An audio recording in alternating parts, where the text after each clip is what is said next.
नमस्ते दोस्तों, मेरी दोस्ती दूध वाले के साथ हो गई। कैसे हम अच्छे दोस्त बन गए, जानने के लिए पूरी कहानी सुनना मजा आएगा। दोस्तों, बात यूं हुई कि हमारे घर हर रोज रामू दूध देने आता है। उसकी आदत है कि वो सुबह 5 बजे आकर दूध दे जाता है। उसके आने पर ही मैं उठती हूँ और दूध लेने के बाद ही मैं तैयार होकर जॉगिंग के लिए निकल पड़ती हूँ। अब रात को सोते हुए मैं अक्सर हल्के ही कपड़े पहनती हूँ, तो जब सुबह रामू दूध देने आता है तो मैं वैसे ही उससे दूध ले आती हूँ। अब फ्लैट के अंदर किसी को क्या पता चलता है। और रामू भी बहुत ही सीधा और शरीफ है, उसने भी मुझे कभी नहीं घूरा, बस दूध बर्तन में डाला और वापस। तो ये तो रूटीन है रोज की, न मुझे न रामू को इससे कोई परेशानी थी। मगर पिछले हफ्ते सुबह जब दरवाजे की घंटी बजी और मैं उठी और बर्तन लेकर दरवाजे पर गई तो देखा वहां पर एक 20 साल का नौजवान खड़ा था, हाथ में दूध का केन लिए। मैंने पूछा, तुम कौन हो? वो बोला, पिताजी को कल बुखार आया तो उन्होंने मुझे दूध देने को भेजा है। मगर इतनी बात करते हुए भी उसने मुझे ताड़ लिया। सुबह सुबह का आलस जो मेरे चेहरे पे साफ झलक रहा था। मुझे उसका इस तरह घूरना कुछ बुरा तो लगा, पर मुझे कुछ रोमांचित भी कर गया। दूध लेकर मैंने दरवाजा बंद किया और अंदर आ गई। मुझे अपनी सोच पर हंसी भी आई और शर्म भी। उसके बाद मैं बाथरूम में गई, तैयार होकर जॉगिंग के लिए निकल गई। रात को एक पार्टी में जाना था तो वहां से काफी लेट वापस आना हुआ और पार्टी में दोस्तों के संग कुछ ज्यादा ही चढ़ा ली थी।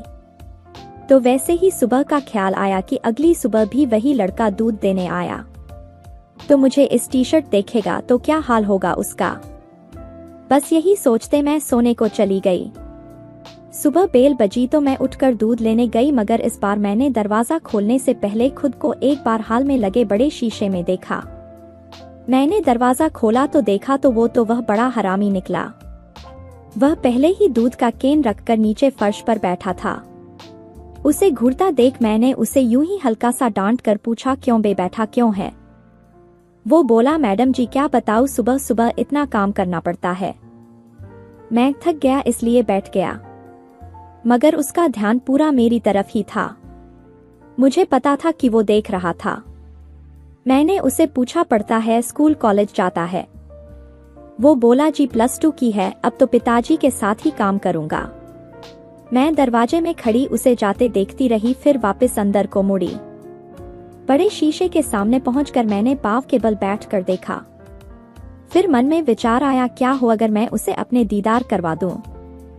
फिर सोचा, नहीं यार, अभी छोटा है, नई नई जवानी आई है, पता नहीं हुस्न की यह बाढ़ वो संभाल भी पाएगा या नहीं। मगर इतना जरूर था कि मेरा मन उस लड़के पर पूरी तरह से बेईमान हो चुका था। कुछ था जो मेरे मन की हांडी में पक रहा था। मैं अभी तक यह फैसला नहीं कर पाई थी कि मैं उस लड़के से आगे बात बढ़ाऊं या नहीं। और वैसे भी वो कोई बहुत सुंदर या आकर्षक नहीं था। फिर भी न जाने क्यों उसे गंवार पर मेरा मन मेहरबान हुआ जा रहा था। सुबह बेल बजी तो मैं उठी, पहले एक बार सोचा कि ऐसे ही चली जाऊं। मैं बर्तन लेकर आई तो उसने पहले मेरे को घूरा, फिर बोला, नमस्ते मैडम जी। मैंने भी उसे नमस्ते का जवाब दिया। फिर वो बोला, मैडम जी आज रात को हमारे पड़ोस में जगराता है, तो कल दूध थोड़ा लेट देने आऊं तो चलेगा? मैंने पूछा, कितना लेट? वो बोला, जी सुबह 9 बजे तक। मैंने कहा, ठीक है 9 बजे दे जाना। कहकर मैं दूध लेकर अंदर आ गई। फिर किचन में जाकर मुझे ख्याल आया, अरे 9 बजे तो ये भी काम पे चले जाते हैं, क्या कल को मैं कुछ करने वाली हूँ? पहले तो यह सोचने लगी कि अगर मैंने उसे लिफ्ट दी तो वो क्या करेगा। फिर सोचा, देखते हैं, अगर कोई बात बनी तो ठीक, नहीं तो रहने दूंगी। मतलब पक्का मैंने कुछ भी नहीं किया, बस सब कल पर ही छोड़ दिया। सुबह 7 बजे उठी और उठकर अपने पति को नाश्ता और लंच देकर काम पे भेजा। उनके जाने के बाद सोचा कि चलो मैं भी नहा लूं। मैं अभी नहा ही रही थी कि डोर बेल बजी। मुझे लगा, अरे लो, अभी तो मैं नहाई भी नहीं और ये आ भी गया। मैंने अंदर से ही पूछा, कौन? वो बाहर से बोला, मैडम जी मैं हूँ, दूध लाया हूँ। रिमोट से मैंने अपना इलेक्ट्रिकल लॉक वाला दरवाजा खोला तो वो दूध का केन लेकर अंदर आ गया। मैंने बाथरूम से ही उसे कह दिया कि दूध किचन में फ्रिज में रख दे। मैं अभी अपने कपड़े पहन रही थी कि मुझे पहले फ्रिज का दरवाजा बंद होने और फिर बाहर का मेन गेट बंद होने की आवाज सुनाई दी। मैंने सोचा लो वो तो गया, और मैं बाथरूम से बाहर आकर मैंने अपने बाल संवारे और किचन में गई। मैंने फ्रिज खोलकर देखा, दूध का बर्तन फ्रिज में पड़ा था। मैंने अपने लिए नाश्ता बनाने के लिए फ्रिज से जूस निकाला और अभी मैं ये काम कर ही रही थी कि पीछे से आवाज आई, मैडम जी। मैं तो एकदम से चौंक पड़ी। पीछे मुड़कर देखा, वो तो मेरे सामने खड़ा था। तुम मेरे मुंह से निकला, तुम गए नहीं। उसको ऐसे अपने सामने देखकर मैं तो घबरा गई। वो तो मुझे घूरे जा रहा था और मुझे खुद को छुपने की कोई जगह नजर नहीं आ रही थी। वो बोला, मैडम जी दूध का बिल लेना था, तो मैं तो बाहर हाल में रुक गया था। मैं बहुत हैरान थी, परेशान थी कि अब इससे मैं क्या छुपाऊं। जब मैंने टॉवल साइड पे रख दिया तो वो थोड़ा हकला कर बोला, मैडम जी क्या घर में आप ऐसे ही रहती हैं? मैंने कहा, क्यों? वो बोला, आपको डर नहीं लगता?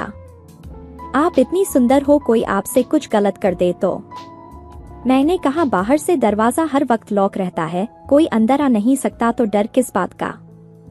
वो बोला, पर मैं तो आ गया। मैंने टोस्टर को स्विच ऑफ किया और उसके बिल्कुल सामने जाकर खड़ी हो गई। तुमसे मुझे क्या डर, तुम क्या कर सकते हो?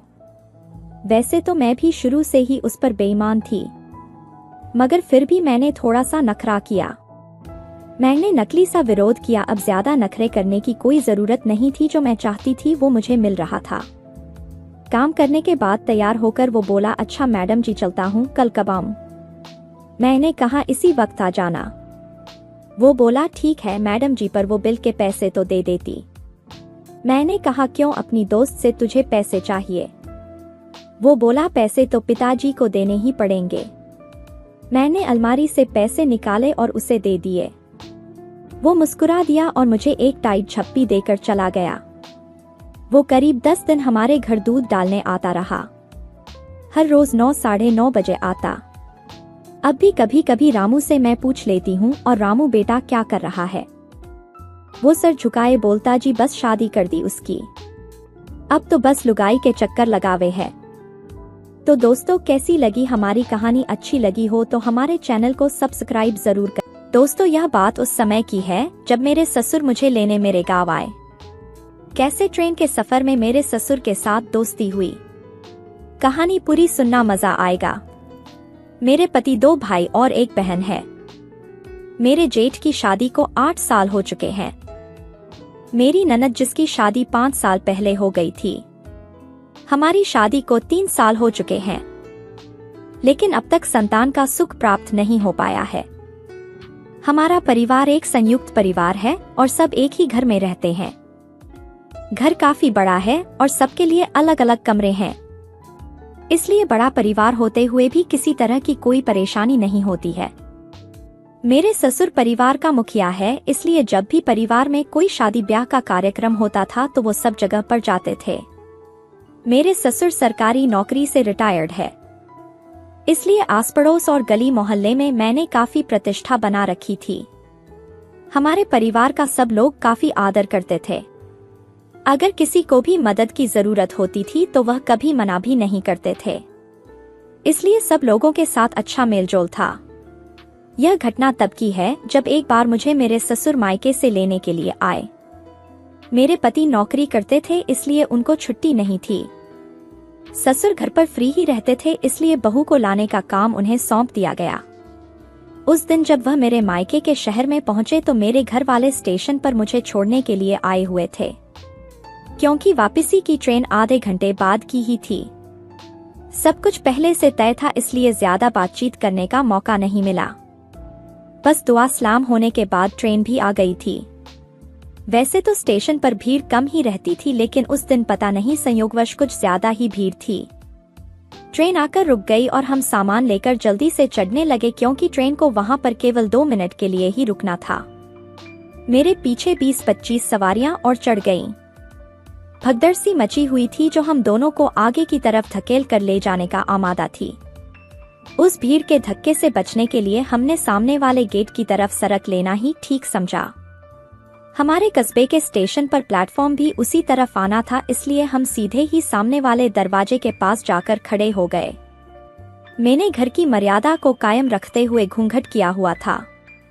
पीछे से चढ़ती हुई भीड़ के कारण हम दोनों ससुर बहू को संतुलन बनाना मुश्किल हो रहा था। ट्रेन का वो कोच एकदम से पैक हो गया। फिर जब ट्रेन चली तो धीरे धीरे सब लोग अपने आप ही एडजस्ट हो गए। मेरे ससुर मेरे पीछे ही खड़े हुए थे, लेकिन जब मेरा ध्यान भीड़ से हटकर मेरे शरीर पर गया तो मैंने पाया कि मेरे ससुर मेरे बिल्कुल पास में थे। मैं थोड़ा शर्मिंदा भी हो रही थी क्योंकि मैंने अपने ससुर को कभी उस नज़र से नहीं देखा था, मगर उस वक्त के हालात ही ऐसे हो गए थे कि न चाहते हुए भी मन में अलग भाव आने लगे। सोचा कि ससुर को कुछ पता नहीं चलेगा। मेरे सामने दो जवान लड़के खड़े हुए थे। कुछ देर के बाद मुझे उनसे परेशानी होने लगी तो उसने पीछे मुंह करके ससुर जी के कान में फुसफुसाकर कहा, बापूजी ये जो सामने खड़े हुए हैं, मुझे इनके पास खड़ा होना ठीक नहीं लग रहा है। आप जरा पीछे हो जाओ ताकि मैं आपकी तरफ मुंह करके खड़ी हो सकूं। वह मेरे मन की दशा समझ गए और पीछे धकेलते हुए मुझे घूमने की जगह दे दी। अब मेरा घूंघट भी उतर गया था। मैं अपने घूंघट को ठीक करने लगी तो मैंने ससुर ने कह दिया कि ज्यादा परेशान होने की जरूरत नहीं है, अभी हालात ही ऐसे हैं कि इन सब रिवाजों का भार अपने कंधे से कुछ समय के लिए उतार दो। मैंने ससुर जी की आंखों में देखा और हल्की सी मुस्कान के साथ बदन से लगकर खड़ी हो गई। ससुर जी ने बहाने से मेरी कमर पर हाथ रख दिया क्योंकि उत्तेजना जंगल की आग की तरह आगे बढ़ रही थी जिसको रोक पाना मेरे वश में नहीं था। पता नहीं था कि वो मेरे बारे में क्या सोच रहे होंगे।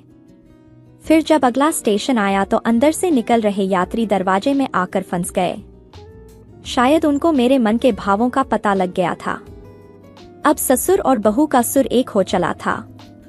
अब ससुर जी ने अपनी छवि को कलंकित होने से बचाने के लिए एक भावनात्मक चाल चली। ससुर ने मेरे कान में कहा, बहू माफ कर देना, हालात ही ऐसे हैं कि ये सब हो रहा है। तुम्हें बुरा तो नहीं लग रहा है? मैं बोली, नहीं पिताजी, जो होता है अच्छे के लिए ही होता है। उनकी बात सुनकर मेरे मन को तसल्ली हो गई कि अब बात हम दोनों के बीच में ही रहने वाली थी। मेरे ससुर पास खड़े लोगों पर नजर भी बनाए हुए था कि कहीं कोई हमें यह रासलीला करते हुए देख न रहा हो। मैं मेरे ससुर के कान में धीरे फुसफुसाते हुए बोली, घर पहुंचकर आपसे बात करूंगी।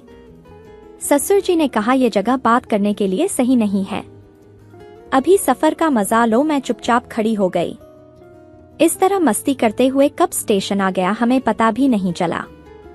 स्टेशन से नीचे उतरकर टैक्सी की मैंने ससुर को व्हाट्सएप पर मैसेज करना शुरू किया, क्योंकि आमने सामने टैक्सी वाले के साथ होते हुए इस तरह की बात करना ठीक नहीं था। मैंने उन्हें समझा दिया कि कौन सा दूध का गिलास आपके लिए है। सबको दूध पिलाकर आ गई, फिर सबको हिलाकर देखा, कोई भी नहीं हिल रहा था। सब के सब गहरी नींद में सो चुके थे। सारी तैयारी होने के बाद आकर बोली, पापा सब तैयार है, आप भी आ जाओ। उन्होंने कहा, हाँ बेटी, मैं बस नहा कर आता हूँ। आज जाकर मेरी प्रार्थना पूरी हुई है। वो मेरे चेहरे की तरफ हैरानी से देख रहे थे। ससुर जी ने कहा, तो तुमने कभी मुझसे कहा क्यों नहीं? मैं बोली, कैसे कहती पिताजी, बहू जो हूँ। लेकिन मैंने कई बार आपको सिग्नल देने की कोशिश की, लेकिन आप मेरे इशारों को समझ ही नहीं पाए और आपने कभी ध्यान नहीं दिया। इस प्रकार ससुर और बहू की दोस्ती हो गई। तो दोस्तों, कैसी लगी हमारी कहानी? अच्छी लगी हो तो हमारे चैनल को सब्सक्राइब जरूर करें। दोस्तों, नौकर ने कैसे अपनी मालकिन के अकेलेपन को देखा, जरूरत को पहचाना, फिर उसके साथ दोस्ती हुई। शालिनी की शादी के 5 साल गुजर चुके थे। वो अपनी लाइफ में काफी खुश है। उसने अपने पति के साथ जिंदगी के कई अच्छे और बुरे पल देखे हैं। फिर चाहे उसके पति के बिजनेस का बंद होना हो या सफलता पर सफलता मिलने का अवसर हो, क्योंकि वक्त एक जैसा नहीं रहता है। घड़ी की सुई 6 पर भी आती है और 12 पर भी जाती है। शालिनी के साथ जो बात उसे हमेशा कष्टदायक थी, वो ये बात थी कि उसका पति उसे सारी खुशी दे रहा था, लेकिन वक्त नहीं देता था। शालिनी भीतर ही भीतर अपने आप को अकेलेपन की गहरी खाई में जाती हुई महसूस कर रही थी। उसकी तमाम ख्वाहिशें दम तोड़ रही थीं। उसका पति अपने काम में इतना व्यस्त हो गया था कि उसे बिल्कुल ही टाइम नहीं दे पाता था, और साथ में वक्त गुजारे तो महीनों बीत गए थे।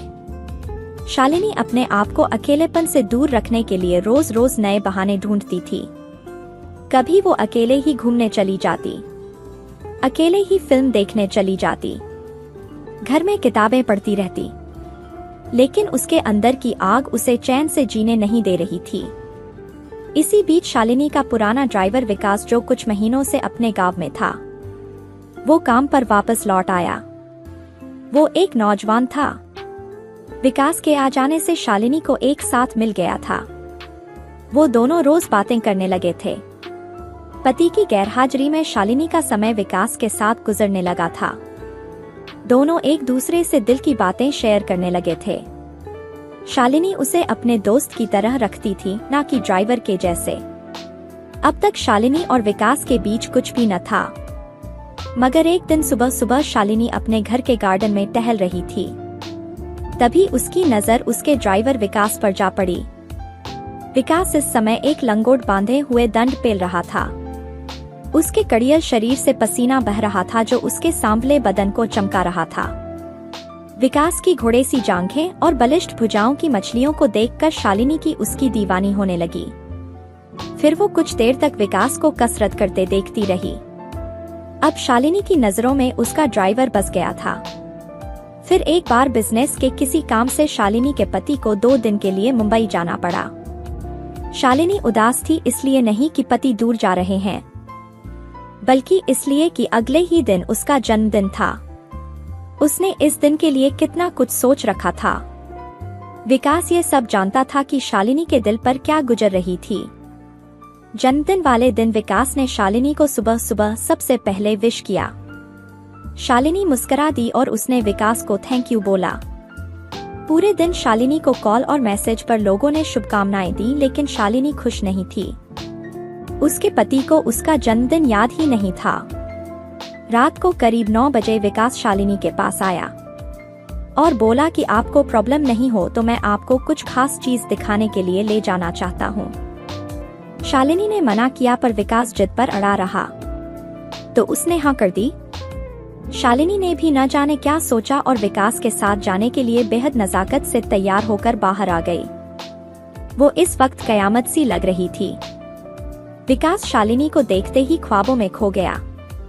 फिर शालिनी और विकास दोनों कार में बैठकर शहर से दूर जंगल के बीच में बने शालिनी ने पति के फार्म हाउस में आ गए। शालिनी को कुछ समझ नहीं आ रहा था कि विकास उसे कहाँ ले आया है। वो विकास से यही सब पूछ रही थी, लेकिन विकास ने कुछ नहीं बताया। विकास उसे को अंदर ले गया। अंदर का नजारा देख शालिनी की आंखें खुली की खुली रह गईं। फार्म हाउस के अंदर एक हॉल में उसने शालिनी के बर्थडे सेलिब्रेशन की सारी तैयारी कर रखी थी। एक बड़ा सा केक, गुब्बारे, मोमबत्तियां। यह सब देखकर शालिनी बेहद खुश हुई और उसने पहली बार विकास को गले से लगाकर शुक्रिया अदा किया। विकास ने उसको एक गिफ्ट दिया और कहा, इसे अभी पहनो। शालिनी ने देखा, वो एक ब्लैक कलर की फैंसी ड्रेस थी। इस तरह की ड्रेस उसने शादी के बाद पहनना छोड़ दी थी। शालिनी अंदर गई और उसने वो ड्रेस पहनी तो वो शॉक हो गई। वो ड्रेस उसे पूरी तरह से फिट आई थी। फिर विकास ने शालिनी को चाकू दिया और केक कटवाया। दोनों ने एक दूसरे को केक खिलाया। उसके बाद विकास ने शालिनी को डांस के लिए ऑफर किया। शालिनी उसके साथ डांस करने लग गई। थोड़ी देर बाद विकास ने शालिनी के दोनों हाथ पकड़कर उससे प्यार का इजहार किया। शालिनी को यह ठीक नहीं लगा। वो बोली, मैं शादीशुदा हूँ, यह सब ठीक नहीं है। विकास थोड़ी देर शालिनी को देखता रहा। फिर अचानक से विकास ने शालिनी के करीब आकर उसके गले से मंगलसूत्र को उतार दिया और कहा, लो आज मैंने तुम्हें आजाद कर दिया है। कब तक अकेलापन झेलती रहोगी? शालिनी अवाक होकर उसकी तरफ देखने लगी। उसके मन में भी विकास के लिए प्यार उमड़ रहा था, मगर वो कुछ हिचकिचा रही थी। शालिनी की इस हिचकिचाहट को विकास ने समझ लिया था। अगले ही पल विकास ने शालिनी को अपने गले लगा लिया। शालिनी भी जिस अकेलेपन की आग में इतने दिनों से तड़फ रही थी, वो आज बुझने वाली थी और शालिनी भी उसका साथ देने के लिए तैयार हो गई। अब दोनों ने क्रिकेट मैच खेलने की तैयारी करने लगे। शालिनी को अच्छा दोस्त मिल गया। अब शालिनी को अकेलेपन से छुटकारा मिल चुका था। अब वह जब भी कुछ करती तो विकास के साथ किया करती थी। शालिनी भी इस आनंद में खुद को भुला चुकी थी। तो दोस्तों, कैसी लगी हमारी कहानी? अगर कहानी अच्छी लगी हो तो हमारे चैनल को सब्सक्राइब जरूर करें। भगवान आपकी हर मनोकामना पूरी करेंगे। नमस्ते दोस्तों, मेरे बेटे की शादी की पहली ही रात में मेरे बेटे के कमरे से चीखने की आवाज आने लगी। यह चीखें मेरी बहू की थी। बात उस समय की है जब मैंने मेरे बेटे की शादी मुश्किल से की। वो एक लड़की से प्यार करता था, लेकिन मैं नहीं चाहती थी कि उसकी शादी उसी से हो। मैंने उसे बहुत समझाया और उसकी शादी गांव की एक सीधी साधी लड़की से करवा दी। लेकिन मुझे लगने लगा कि मैंने अपने बेटे की शादी इस लड़की से करवा कर अच्छा किया। मेरा बेटा संजू भी खुश ही लग रहा था। लेकिन उस रात के बाद मेरी यह सोच बदल गई। एक रात करीब 2 बजे मेरे बेटे के कमरे से चीखने की आवाज आने लगी। यह चीखें मेरी बहू की थी। मैंने थोड़ी देर तक सुना, फिर वो चीखना बंद हो गया। मेरे पति को यह सब सुनाई दिया था, लेकिन फिर हमने उन्हें रात में पूछना उचित नहीं समझा, इसलिए दरवाजा नहीं खटखटाया।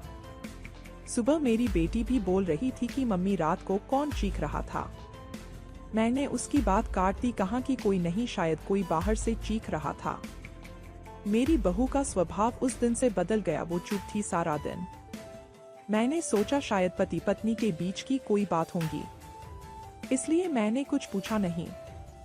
अगले रात फिर 2 बजे वही हुआ। मेरे बेटे के कमरे से फिर चीखने और रोने की आवाज आने लगी।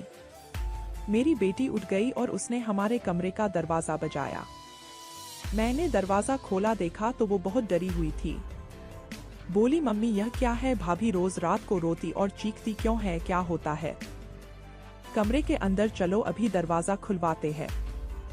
मैं दरवाजे के पास जाने लगी तो मेरे पति ने मुझे रोक लिया। कहा कि रुको, अभी बात मत करो, कल सुबह दोनों से बात करते हैं। उस रात को मेरा सोना मुश्किल हो गया था। सुबह मेरी बहू जल्दी उठकर घर के काम में लग गई। मैं सुबह अपने बेटे के कमरे में गई। उससे पूछा, क्या बात है, रात को बहू रोती क्यों है? उसका चेहरा पूरा उतरा हुआ था। बोला, कुछ नहीं। उसकी बातों से और आंखों से साफ दिखाई दे रहा था कि वो कुछ छिपा रहा है। उन्होंने भी उससे पूछा, लेकिन वो कुछ नहीं बोलकर घर से बाहर चला गया।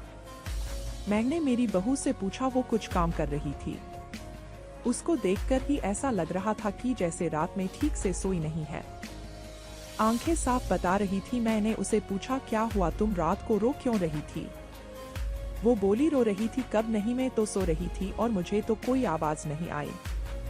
आप क्या बात कर रही है? उस कमरे में ऐसा क्या हो रहा था? यह बात या तो मेरी बहू जानती थी या बेटा, लेकिन दोनों ही कुछ नहीं बता रहे थे। पर दोनों के चेहरे से साफ पता चल रहा था कि कुछ है जो यह दोनों छिपा रहे हैं। लेकिन क्या? अब जब भी रात आती मुझे नींद ही नहीं आती, क्योंकि आधी रात को फिर वही होता, बहू जोर से चीखती और रोती। मेरे मन में कई सवाल थे, क्या होता है उस कमरे में? फिर एक रात करीब 2 बजे मेरे घर में वो हुआ जो मैंने सोचा भी नहीं था। मेरी बहू रात को कमरे से बाहर आ गई। उसके कपड़े कहीं भी जा रहे थे, उसे कुछ होश ही नहीं था। बाल खुले थे और वो घर के चौक में आकर बैठ गई। जोर से चीखने और रोने लगी। हम सभी घर वाले बाहर आ गए। मेरा बेटा भी कमरे से डरा हुआ बाहर आया। बहू की ऐसी हालत देखकर हम सब ही डर गए थे। मैंने मेरे बेटे से पूछा कि यह क्या है? वो बोला, बस माँ देख लो, यह रोज रात 2 बजे ऐसी ही किया करती है। मैं आप लोगों को क्या बताता, सुबह जब उसे पूछता हूँ तो उसे कुछ याद ही नहीं रहता है। बोलती है, मैंने तो कुछ नहीं किया। बहू जब थोड़ी देर बाद शांत हुई तो मेरा बेटा उसे कमरे में ले गया और सुला दिया। मैं सोच रही थी कि यह क्या है। मैंने मेरे बेटे को कहा कि तू उसे उसके घर छोड़ आना, सुबह मैं उसकी माँ से बात करूंगी। सुबह होते ही मेरा बेटा उसे कुछ बहाना करके उसके घर छोड़ आया। मैंने उसकी माँ से बात की। उसकी माँ ने कहा कि यह क्या बोल रही हैं? मेरी बेटी बिल्कुल ऐसा नहीं करती है। मैंने जो सोचकर संजू की शादी उससे की थी वैसा हो नहीं सका। बहू को छोड़े अब 20 दिन हो गए थे। इस दौरान उसके घर से फोन आता रहा, लेकिन मैं टालती रही। मेरा बेटा भी कह रहा था कि मेरे वो दिन कैसे निकले हैं मैं ही जानता हूँ। मैं उसे वापस नहीं ला सकता। कहीं उसने मेरी जान ले ली तो क्या करोगी? मैंने उस पर फिर ज्यादा दबाव नहीं डाला, पर मैं अपने आप को कोस रही थी कि मैंने अपने बेटे की शादी उस लड़की से क्यों करवा दी। अब मेरे घर में कोई नहीं चाहता था कि वो वापस आए। इन्हीं सब बातों में 3 महीने निकल गए। फिर एक दिन अचानक ही मेरी बहू अपने सामान के साथ वापस मेरे घर आ गई। वो आते ही मुझसे कहती है, मां जी, मैं जानती हूँ कि आप मेरे बारे में क्या सोच रही है, लेकिन सच क्या है यह आपको पता नहीं। उसकी बातों से मुझे लगा कि कुछ है जो वो बताना चाहती है। मेरा बेटा घर आया और उसे देखकर गुस्सा हो गया। कहा, यह यहाँ वापस आ गई, मैं अब यहाँ इस घर में नहीं रह सकता, मैं जा रहा हूँ। मेरी बहू ने उसी समय कहा, क्यों? सच सामने आ जाएगा इसलिए डर रहे हैं। बताइए सबको सच क्या है? मैं उस तरह से क्यों किया करती थी? बेटा बोला कि क्या सच? सच यह है कि तुम पागल हो और रोज रात उस तरह से करती हो। बहू बोली कि मां जी, आज अगर सबसे ज्यादा दुखी और परेशान है तो वो और कोई नहीं, मैं हूं। मैंने अपने पति की बात मानी, उन पर विश्वास किया। मैंने कहा, तुम क्या कहना चाहती हो? फिर मेरी बहू ने जो बताया उसे सुनकर मेरे पैरों तले जमीन खिसक गई। वो बोली कि आपके बेटे ने मुझे पहली रात से यह नाटक करने को कहा था, लेकिन मैंने नहीं माना। वो कहते हैं कि हम दोनों अलग बड़े शहर में जाकर रहेंगे। उन्होंने कहा, अगर ऐसे मेरे घर वाले मुझे नहीं छोड़ेंगे, लेकिन तुम इस तरह का नाटक करोगी तो वो डर जाएंगे और फिर हम अलग रहेंगे। पहले मैंने बोला कि यहाँ सबके साथ अच्छा है, लेकिन फिर जब वो मुझसे बात नहीं करते थे तो मुझे उनकी बात माननी पड़ी। और फिर मैंने जब सब नाटक किया तो इन्होंने मुझे घर छोड़ दिया। मुझे आप सभी की नजरों में पागल और ना जाने क्या साबित कर दिया। उसके बाद मेरा फोन भी नहीं उठा रहे। मैं उनका वहां मेरे घर इंतजार कर रही, लेकिन वो नहीं आए। मैं समझ गई कि उन्होंने मुझे बेवकूफ बनाया है, मुझसे झूठ बोला है, यह मुझे अपनी जिंदगी से भगाना चाहते थे। मैं इस बात को समझ गई। अब मैं खुद ही इनसे दूर चली जाऊंगी, लेकिन मैं चाहती थी कि सच आप सभी के सामने आ जाए। मुझे बहू की बातों पर पूरा विश्वास हो गया था। मेरा बेटा बोला, तुम्हें इसे रखना है तो रखो, मेरी शादी तुमने उससे नहीं होने दी जिससे मैं चाहता था, और इस गांव की लड़की से करवा दी। मैं चाहता था कि यह भी यहाँ से चली जाए। तुम परेशान हो, सोचो कि यह मैंने क्या किया। अब भी मैं इसे अपनी पत्नी नहीं मानता। मैंने मेरे बेटे को कहा कि बेटा, तुझे इस घर में रहना है या नहीं, इसका फैसला तू कर ले। मेरी बहू इस घर में ही रहेगी, और जो इसे इसका हक और इज्जत नहीं देगा वो इस घर में नहीं रह सकता। तू इस तरह की साजिश कर सकता है, वो भी सिर्फ अपनी माँ से बदला लेने के लिए। एक भोली लड़की को कुछ भी करने को कह सकता है। पर बेटा जरा तू सोच, तूने इसे जो करने को कहा इसने किया अपने बारे में, और किसी के बारे में कुछ नहीं सोचा, सिर्फ तेरा सोचा। सोच, ऐसी पत्नी कहाँ मिलेगी? तू बहुत बड़ा अभागा है जो इस लड़की को छोड़ेगा। मैं बहुत खुश थी, मैंने अपने बेटे के लिए हीरा चुना था, लेकिन शायद मेरा बेटा ही उसके लायक नहीं था। मैंने मेरी बहू को प्यार से गले लगाया। मेरा बेटा भी कहीं नहीं गया। थोड़े समय तक जरूर नाराज रहा, लेकिन मुझे पता था उस लड़की से कोई प्यार किए बिना कैसे रह सकता था। आखिर धीरे धीरे सब ठीक होने लगा। दोस्तों, जब भाभी मेरे घर पर किराएदार बनकर आई और मेरी भाभी के साथ दोस्ती हो गई। मेरा नाम मुकेश है, मैं दिल्ली का रहने वाला हूँ। हमारे घर में ऊपर की मंजिल पर 2 कमरे का सेट किराए के लिए खाली था। मेरे मम्मी पापा गांव में रहने चले गए थे और इधर का मकान मैं ही देख रहा था। अपनी पढ़ाई के साथ साथ घर से रहकर ऑनलाइन वाला काम भी करता था। एक दिन एक कपल मकान देखने आया। उस जोड़े में जो लेडी थी वह बहुत सुंदर थी। मेरा मन हुआ कि काश ये लोग रूम रेंट पर ले ले और इस भाभी से मेरी दोस्ती हो जाए तो मजा ही आ जाएगा। ऐसा ही हुआ, वे लोग देखकर चले गए। कुछ दिन बाद उस भाभी के पति का कॉल आया। उसने कहा, मुझे रूम पसंद आ गया है और हम लोग इसी सप्ताह शिफ्ट हो जाएंगे। वे लोग शिफ्ट हो गए और धीरे धीरे उनसे बात होना शुरू हो गई। भाभी का नाम योगिता था और उनके पति का नाम विकी।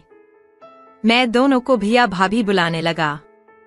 बातों बातों में पता चला विकी किसी इंटरनेशनल कंपनी में काम करता है और हर महीने विदेश ट्रिप पर जाता है। यह बात सुनकर मेरे मन में तो लड्डू फूटने लगे और मैं मन ही मन सोचने लगा कि भाभी आसानी से दोस्ती की जा सकती है। पर अब दिमाग में यह चल रहा था कि भाभी को कैसे दोस्त बनाया जाए।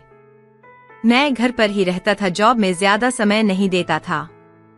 उन दिनों सर्दियों का टाइम था तो मैं छत पर जाकर बैठ जाता था। उधर ही योगिता भाभी आ जाती थी तो हम दोनों बैठकर काफी देर तक बातें करते रहते थे। मुझे सिगरेट पीने की आदत है तो मैं सिगरेट पीता रहता था। भाभी को भी कोई दिक्कत नहीं थी। एक दिन उन्होंने मुझसे पूछा, तुम्हारी कोई दोस्त नहीं है? मैंने कहा कोई नहीं है। उन्होंने कहा क्यों? तो मैंने कहा बस अभी तक कोई आपके जैसी मिली ही नहीं। योगिता भाभी हंसकर बोली, मेरी जैसी का क्या करोगे, कोई अच्छी सी ढूंढो। मैंने कहा आप भी तो अच्छी सी हो, मुझे तो आप ही मिल जाओ तो मेरी किस्मत चमक जाए। भाभी बोली, मेरा क्या करोगे? मैंने बोला जो मेरे मन में है वह सब करूंगा। वे बोली, और क्या क्या है मन में? मैंने कहा वह सब वक्त आने पर बता दूंगा। उस दिन हम दोनों के बीच यही सब बातें होती रहीं। बाद में मैं नीचे आ गया और शुरू से सोचने लगा कि भाभी ने मुझसे यह बात शुरू ही क्यों की थी। क्या उनके मन में मेरे लिए कुछ है? अब मुझे कुछ कुछ समझ में आने लगा था। फिर एक दिन हम दोनों धूप में बैठे थे। मैं कुर्सी पर बैठा था और आज वे मेरे सामने नीचे जमीन पर बैठ गई थी, लेकिन मैं एकदम से ऐसा नहीं कर सकता था। भाभी ने भी शायद मेरी नजरों को देख लिया था कि मैं उनकी ओर देख रहा हूँ। फिर थोड़ी देर बाद हम दोनों छत से उठकर नीचे चले गए। दोनों फिर से छत पर बैठे। मैंने कहा, भाभी आपका सूट तो बड़ा अच्छा लग रहा है, कौन सा कपड़ा है? वे बोली, कॉटन है। मैंने बोला, कॉटन तो नहीं लग रहा। वे बोली, पकड़ कर देख लो। मैंने सोचा कि यह अच्छा मौका है, तब मैंने अपना हाथ सीधा उनकी तरफ बढ़ाया और सूट देखने के बहाने वे तुरंत गुस्से में आग बबूला हो गई और बोली, कपड़ा ऐसे चेक होता है? मैंने कहा, सॉरी, गलती से टच हो गया। उन्होंने कहा, गलती से टच नहीं हुआ, जानबूझकर किया है आपने। मैं डर गया और सॉरी बोलकर नीचे आ गया। अब 2-3 दिन मैं ऊपर ही नहीं गया। फिर मेरे पास व्हाट्सएप पर एक मैसेज आया। मैंने डीपी देखी तो वह योगिता भाभी की थी। उनसे मैंने पूछा, नंबर कहाँ से मिला? वे बोली, पति के मोबाइल से निकाल लिया। मैं कुछ नहीं बोला। भाभी ने मैसेज किया, ऊपर नहीं आते अब। मैंने कहा, हाँ, टाइम नहीं होने की वजह से ऐसा है। वे बोली, आज आ जाना, मैं अकेली बैठी हूँ, मन नहीं लग रहा। कुछ देर बाद मैं ऊपर जा रहा था तो मेरी नजर भाभी के दरवाजे की तरफ पड़ी। वह हल्का सा खुला हुआ था। मैंने देखा तो भाभी व्हिस्की की बोतल से पैग बना रही थी। मैं चुपचाप देखने लगा और जब वे पी रही थी, मैंने अचानक से कमरे का दरवाजा खोल दिया। एकदम से दरवाजा खुलने की वजह से वे डर गईं और बोतल छुपाने लगीं। मैंने कहा, अरे भाभी, कोई बात नहीं, मैं किसी को नहीं बताने वाला हूँ, और वैसे भी आजकल तो सब चलता है। उन्होंने कहा, क्या तुम भी पीते हो? मैंने कहा, नहीं, मैं तो नहीं पीता, लेकिन आप पिलाएंगी तो जरूर पी लूंगा। भाभी मुस्कुरा दी। उसके बाद हम दोनों ने 2-2 ग्लास पिए और पहली बार होने से मुझे नशा होने लगा। मैंने सिगरेट भी पी तो भाभी ने मेरी सिगरेट से ही 2-3 कश खींचे। मैं समझ गया कि भाभी सर्वगुण संपन्न है।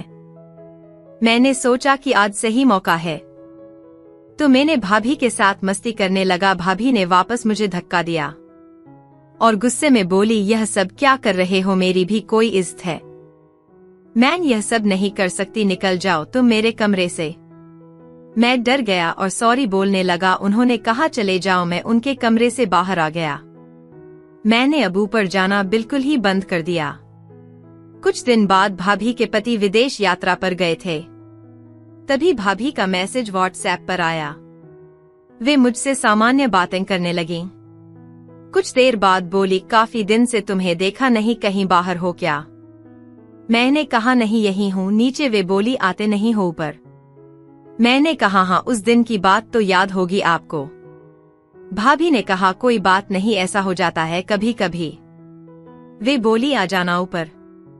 मैंने कहा, मैं नहीं आ पाऊंगा, मेरा मन भागने लगता है। वे बोली, मतलब?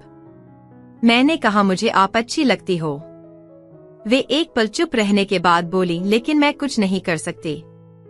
मुझे डर लगता है कहीं किसी को कुछ पता चल गया तो क्या होगा। मैंने कहा, ना आप किसी को बताओगी और ना ही मैं, तो पता कैसे चलेगा। वे बोली, ऐसी बातें बताई नहीं जाती, खुद ब खुद फैल जाती हैं। मैंने कहा, ऐसा कुछ नहीं होगा। फिर फोन कट हो गया। उस रात हम दोनों व्हाट्सएप पर सामान्य बात कर रहे थे। भाभी ने कहा, मैंने तुम्हें दिन में बुलाया था, तुम आए नहीं। मैंने मजाक में कहा, अब आ जाऊं, आज तो भैया भी नहीं है। उन्होंने कहा, हाँ आ जाओ। मैंने कहा, मजाक तो नहीं कर रही हो आप? उन्होंने कहा, नहीं आ जाओ। मेरा तो मानो सपना सच हो गया था। मैं जैसे ही ऊपर पहुंचा तो मेरी आंखें खुली की खुली रह गईं। वे बोली, मन तो मेरा भी शुरू से था, लेकिन मैं डरती थी कि कहीं कोई बात ना बन जाए। हमने क्रिकेट मैच खेला और हम दोनों थक कर लेट गए। बाद में भाभी ने पैक बनाए और हम दोनों ने शराब पीकर कुछ खाया, और हम दोनों जब भी मिलते हैं तो वह सब कुछ करते हैं जो आप सोच सकते हो। हम अच्छे दोस्त बन गए हैं। तो कैसी लगी हमारी कहानी? अच्छी लगी हो तो हमारे चैनल को सब्सक्राइब। मेरा नाम सोना है। मैं बंगलौर में एक कंपनी में एम्प्लॉय हूँ। मेरी तनख्वाह मेरी जरूरतों के हिसाब से कम पड़ने लगी थी, इसीलिए अपने प्रमोशन के चक्कर में मैंने अपने बॉस के साथ वो सब कुछ करना पड़ा था। इसके बाद से ये मेरा अनुभव हो गया था कि मजबूर लड़की को समय के हिसाब से बहुत कुछ करना पड़ता है। आज मैं आपको अपनी पूरी घटना बताती हूँ। यह बात उस समय की है जब मैं 23 साल की थी। मेरी नौकरी एक प्राइवेट कंपनी में लग गई थी। मैं अपनी जॉब पर जाने लगी, लेकिन कंपनी के बॉस की नजर मेरे ऊपर ऐसी टिकी थी मानो वो मुझे देखकर अपनी आंखों से ही मेरा सत्कार करना चाहता हो। मेरे केबिन में वो दिन में 10 बार आता था और इस तरह से वो मुझे अपने ऑफिस में भी बुलाने लगा था। एक दिन वो मुझे अपने केबिन में बुलाकर कहने लगा, सोना तुम अच्छा काम कर रही हो, मैं तुमसे बहुत खुश हूँ, इसलिए तुम्हें ये गिफ्ट दे रहा हूँ। मैंने मना नहीं किया क्योंकि वो बॉस था। मैंने थैंक्स कहा और अपने केबिन में आ गई। अंदर आकर मैंने गिफ्ट पैक खोला तो उसमें आईफोन था। मैं आईफोन देखकर खुश हो गई कि इतना कीमती फोन मिला है, लेकिन मैंने दिमाग लगाया कि इतना कीमती गिफ्ट देने के पीछे जरूर बॉस का कुछ और इरादा है। एक दिन मेरे घर से मेरी माँ का फोन आया। उन्होंने कहा कि बेटी, मैंने तुझे इतना पढ़ाया लिखाया, जब से तेरे पापा का स्वर्गवास हुआ तब से घर की कंडीशन ठीक नहीं है। अब तू घर पर कुछ ज्यादा पैसे भेज दिया कर बेटी। मैंने उन्हें ढांढस बंधाया और फोन रख दिया। उस रात को मेरे मन मस्तिष्क में मम्मी की कई बातें ही घूमती रहीं। मैंने सोचा कि बॉस से प्रमोशन की बात करूंगी और कहूंगी कि वो मेरी सैलरी बढ़ा दें। उधर घर पर माँ मेरे रिश्ते की बात भी करने लगी थी। कुछ ही दिनों में राहुल नाम के लड़के से मेरी शादी फिक्स भी हो गई। मेरी शादी 6 महीने बाद थी। राहुल भी बंगलौर में अपना बिजनेस करता था। उससे मेरी 1-2 बार मुलाकात हुई, लेकिन मेरा प्यार से भरोसा उठ गया था, क्योंकि मेरे कॉलेज बॉयफ्रेंड ने मेरे साथ बहुत गलत किया था। दूसरे दिन मैं बॉस के केबिन में गई और उनसे अपनी सैलरी बढ़ाने की और प्रमोशन की बात की। बॉस ने कहा, यह अभी नहीं हो सकता है। मेरे बॉस का नाम पंकज था। उनकी उम्र 28 साल थी। मैंने बॉस से आग्रह किया तो उन्होंने कहा, बढ़ा तो दूंगा, लेकिन मेरी एक शर्त है। मैंने कहा, क्या? बॉस बोले, मैं तुम्हें अपनी सेक्रेटरी भी बना दूंगा और बहुत अच्छा पैकेज दूंगा, लेकिन इसके लिए तुम्हें मुझे खुश करना पड़ेगा। मैंने बॉस की टेबल पर हाथ रखकर झुककर मुस्कुराते हुए पूछा, आपकी खुशी के लिए मुझे क्या करना पड़ेगा? बॉस ने कहा, यदि तुम्हें अच्छी सैलरी और अच्छी जगह चाहिए तो तुम मेरी पत्नी की कमी पूरी कर दो। मैं सोच में पड़ गई। फिर मैंने सोचा कि अच्छा है कि बॉस की बात मान लूं। उधर पैसे खर्च करने पड़ते हैं और इधर तनख्वाह भी बढ़ जाएगी और प्रमोशन भी मिल जाएगा। मैंने कुछ नखरे करते हुए बॉस से कहा, सर मेरी शादी होने वाली है, आप ऐसा मत कहिए। आप और कुछ करने को कहिए, मैं मान जाऊंगी। मगर उन्होंने मुंह बनाकर कहा, तुम ये सब कर सकती हो तो बताओ, नहीं तो ऐसे ही सड़ती रहो। मैंने थोड़ी देर सोचने के बाद हाँ कर दिया। बॉस खुश होकर मेरे पास नजदीक आ गए। बॉस ने मुझे एक कागज पर पता लिख कर देते हुए कहा, लो तुम कल इस एड्रेस पर आ जाना। अब मैं अपना प्रमोशन करवा चुकी थी। ये सब बातें मैंने अपने मंगेतर को नहीं बताई और मैं खुद की सुरक्षा को ध्यान में रखते हुए बॉस के पास उनके बंगले पर चली गई। मैं जब बॉस के बताए पते पर पहुंची तो बॉस उधर पहले से ही पहुंच चुके थे। उन्हें फोन लगाया मैंने तो उन्होंने अंदर आने का रास्ता बता दिया। मैंने अंदर जाकर उनसे हाय सर कहा। वे अपने सामने दारू की बोतल खोल कर बैठे थे और एक पैग लेकर व्हिस्की की चुस्कियां ले रहे थे। उन्होंने पूरा गिलास एक ही घूंट में खाली किया और मुझे देखते हुए कहा, सोना मैं आज से तुम्हारे लिए सिर्फ पंकज हूँ, मुझे सर या बॉस मत कहना। बॉस ने एक दूसरे गिलास में पैग बनाकर मुझे दे दिया और खुद का गिलास फिर से भर लिया। मैंने कहा, मयंक ऐसी भी जल्दी क्या है, थोड़ी देर रुको ना। मैंने यह बात बिना दिमाग लगाए कह दी थी।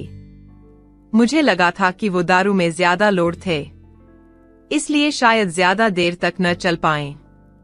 फिर हम दोनों ने वो सब कुछ किया और हम दोनों शांत लेटे रहे। पता नहीं चला शाम के 8 कब बज गए।